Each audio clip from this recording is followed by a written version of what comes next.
चाचा ई कलयुग हवे और औरा अभियंता के नाम धरतानी और कौन फफियागिरी के नाम धरतानी का जनो कौन ब्यास है फफियागिरी वो फफियागिरी के नाम धरतानी केहू के हमरा सामने नाम मत रखी काहे और औरा छुप के कहल के कहले होखे हमरा संग मंच पर कह कहली भागल बल्लू उ चाहे अभियंता चाहे अजीत हलचल चाहे विजेंद्र गिरी दुनिया देवन केहू होके ऐसे केहू से डर ना होला ने हमार नामे सुन के और बर उलो लगल बोल का है बताई यहाँ का शुरुआती से छछा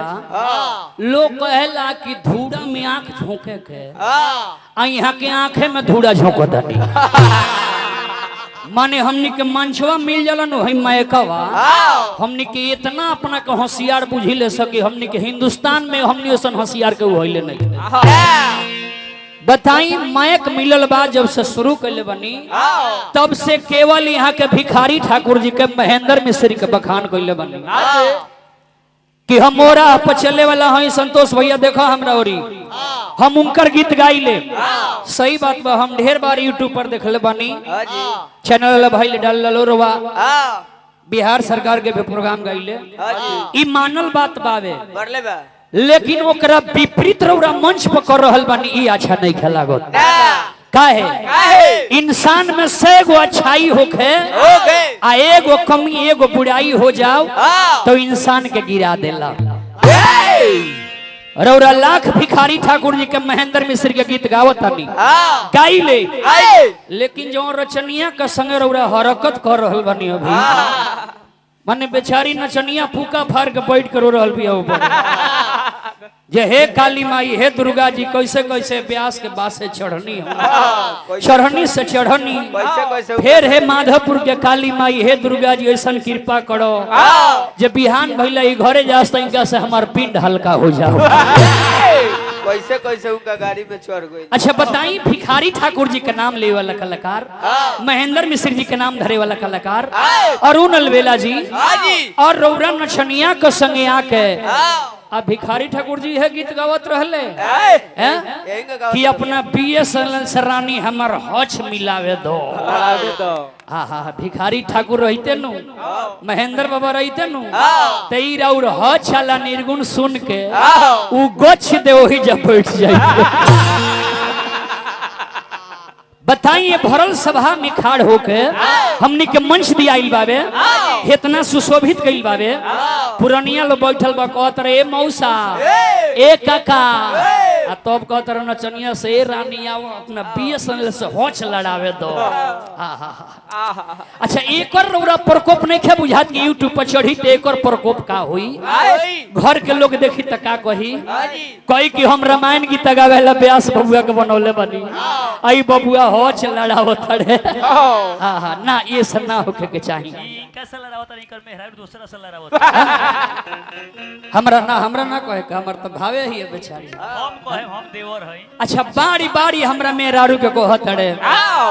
जे उनका लग मत जा ओ नचनिया के उनका लग मत जा का है तो उनकर कादुना टावड़े खम नहीं खेबे। अच्छा देखी माइक में कहे वाला चीज ना होवे मान ली यूट्यूब पर लोड होइलो कल का कही कि विरासत गायक अरुण अलवेला ने बताइए ऐसे ऐसे शब्द का प्रयोग किए हैं कि नचनिया बेचारी जाकर बालू में मुड़की मार रही है सुखला बालू में ऐसा ना कहे के भाव लगल है बबुआ कि जे अंगुरी धइल पहुंचा न धइल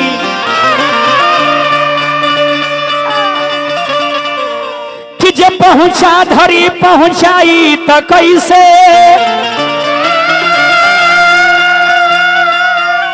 आपन रहे से वीरान हो गई दोसरी आपन बनाई तो कैसे कि जे गरहा गुरु ही में देह पछले भैया हो कि हे संतोष के कहला पर गंगा जी में नहाई तो कैसे अरुण अलवेला जी रौरा गीत गाई समझाई लेकिन समाज पर कुछ असर पड़े का नीमन के गहकी नहीं खे नीमन कही देव लोग ना सुनी नीमनों में हंसावे ला बात पावे हौ अश्लील जौन डांस हो रहल बाबे ये हमारा नाच ड्रामा में देखे के मिले।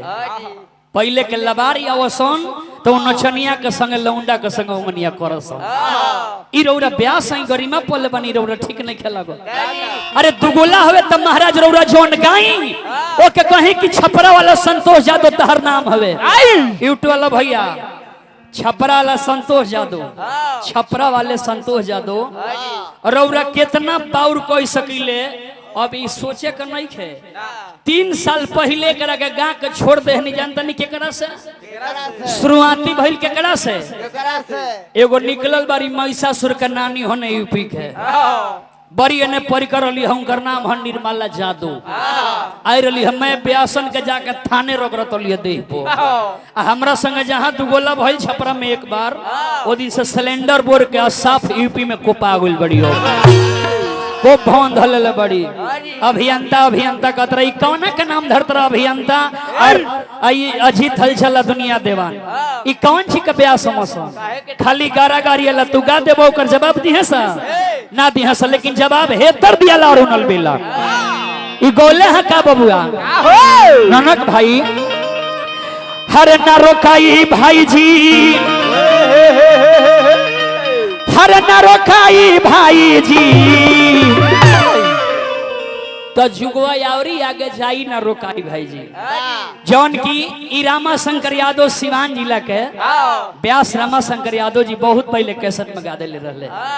वही के उन्हें को गोले बड़ा तो देखा जवाब हमें कर देता नहीं क्या मनिया हर ना रोकाई भाई जी ना रोकाई भाई जी चाचा कलयुग हवे और अभियंता के नाम धरतानी और कौन फफिया गिरी के नाम धरतानी कजन कौन ब्यास फफिया गिरी वो फफी गिरी के नाम धरतानी केहू के हमरा सामने नाम मत रखी का है और छुप के कहले होखे हमरा संग मंच पर कह कहली भागल बल्लू वो चाहे अभियंता चाहे अजीत हलचल चाहे विजेंद्र गिरी दुनिया देवन केहू होके ऐसे केहू से डर ना होला ने हमार नामे सुन के और बर उलो लगेला बोले तो कहे के बका हर ना रोकाई भाई जी ना रोकाई भाई जी तो का होई तो कलयुग औरी आगे जाई ना रोकाई भाई जी कलयुग औरी आगे जाई ना रोकाई भाई जी कलयुग औरी आगे जाई ना रोकाई भाई जी रौरा विरासत गाय खाई भिखारी ठाकुर के नाम लेता नहीं तो रौरा अपने आप में सुधार करिए अरुणल बेला जी भिखारी ठाकुर नचनियन के संगे ऐसन हरकत ना करत रहले हमनी के रामायण गीत गावेला ब्यास हई केहू जकरता कहता कि नचनिया डांसर लेके आवो तो सबसे पहले गुनगार हमनी के बानी एकर खिलाफ हमनी के करे के चाहिए 24 घंटा अखंड होतावे आओ में हमनी के नचनिया लेके चलो 10 रुपया का फायदा के चलते भिखारी ठाकुर ऐसा ना करतले महेंद्र मिस्त्री ऐसा ना करतले तो चाचा हमनी के दोस्त कहाँ बावे एहे गावे के रामायण गीता नाचे ले नचनिया गावे के रामायण गीता नाचे ले नचनिया गावे के रामायण गीता नाचे ले नचनिया हर बेटी पतोह के सामने बैठल अरे खुश बारे पुरानिया तरौरा अपना बेटा बेटी के सामने नचनियन के ब्यास के बुला के आई हाफ डांस करावा तनी और बेटा सियान हुई संस्कार बिगड़त आवे बुढ़ारी आई वही दिन गर्दन में हाथ लगा के ढकली कि तू हाफ नचनिया के डांस देखल बार तो हम नंगा कराब तू बोले वाला के हो तो चाचा ये सोचे के बा ब्यास के बोलाई तो रामायण महाभारत गवाई है नचनियन के नत बोलाई ओ में हम दोषी बानी और उनो दोषी बाड़े चाहे भोजपुरी के केहू ब्यास दोषी बाड़े अरे बेटी पतोह के सामने बैठल अरे है खुश बारे पुरनिया काहे रौरल हंसत नहीं है जब कहत ला कि आवर रानी अपना बीएसएनएल से होच लड़ावे तो केहू में रोक लगावेला नहीं खे कि अरुणल बेला ई का करत नाच ड्रामा ए समय लबार करेला ए से कहे के भाव लागल हवे तो कलयुग नंगा डांस कराई ना रोकाई भाई जी जुगनंगा डांस कराई ना रोकाई भाई जी।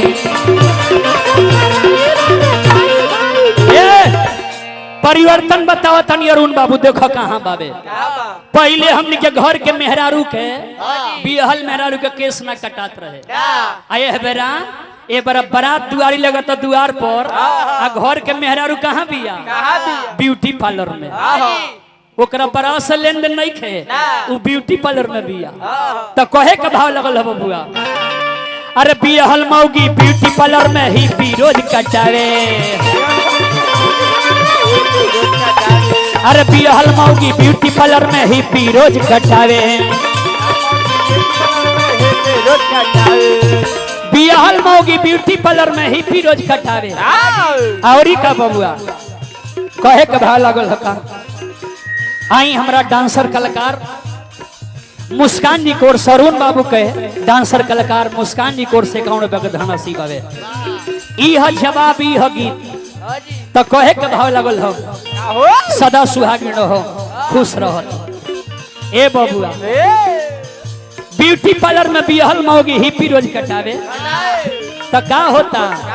लिपस्टिक भर मुंह है पोताई ना रोकाई भाई जी। लिपस्टिक भर मुंह है पोताई ना रोकाई भाई जी। लिपस्टिक भर मुंह है पोताई ना रोकाई भाई जी। काहे कहनी हाँ रौरा घर के हमरा घर के औरत सबके देखे के मिलता लिपस्टिक कोठ में लगावेला हो। अब मार्केट में है गलिया पर दू ठाई लाल मार ले तरी सोन। अपना उम्र और ध्यान नहीं खे देले, वो अपना उम्र ध्यान नहीं खे देले। वो भी 65 बरस के आ एक गाल पर दू ठाई ओठ लाली मार के मार्केट में चलत या वो चेहरा और ध्यान नहीं खे देले। वो भइल बिया कटोही पीली, वो सुखताइल पीली भइल बिया आ लाल मार ले बिया के लोग जाने के खून गोरे बिया। इहो नए बिया तो लिपस्टिक भर मुंह है पोताई ना रोकाई भाई जी। समाज में दोषी के बा मालिक जे 1 करोड़ के 1.5 करोड़ के दारू माफिया बा। वो कबो दारू पियला? वो दारू पियला कबो ना जी। ओकरा घरे दूध उठावना होला आ दारू के पियला। हमनी ऐसन जमींदार लोग 5,000 रुपया में छिलाएला 15,000 20,000 में सटक अगर रात भर कुकुर खाने छिलाए के बा ई लो दारू पियला। हमरा जादव परिवार में जे होई खिसियाई मत मालिक।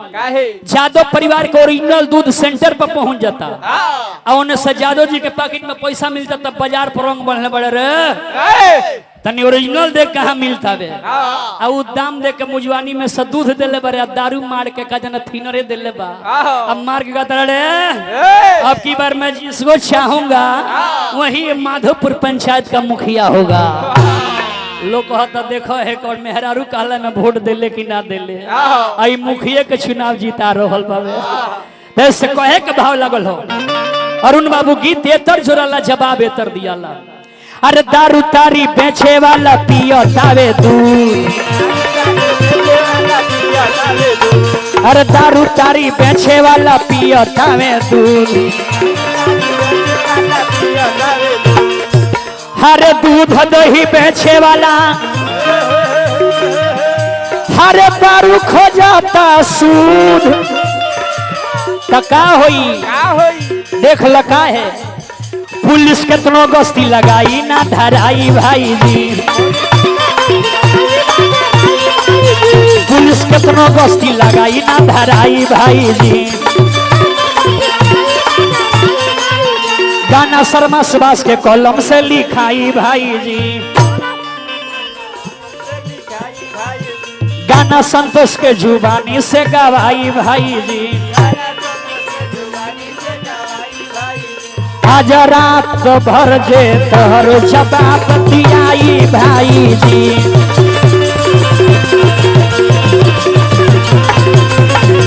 तकल युग औरी आगे जाई ना रोकाई भाई जी।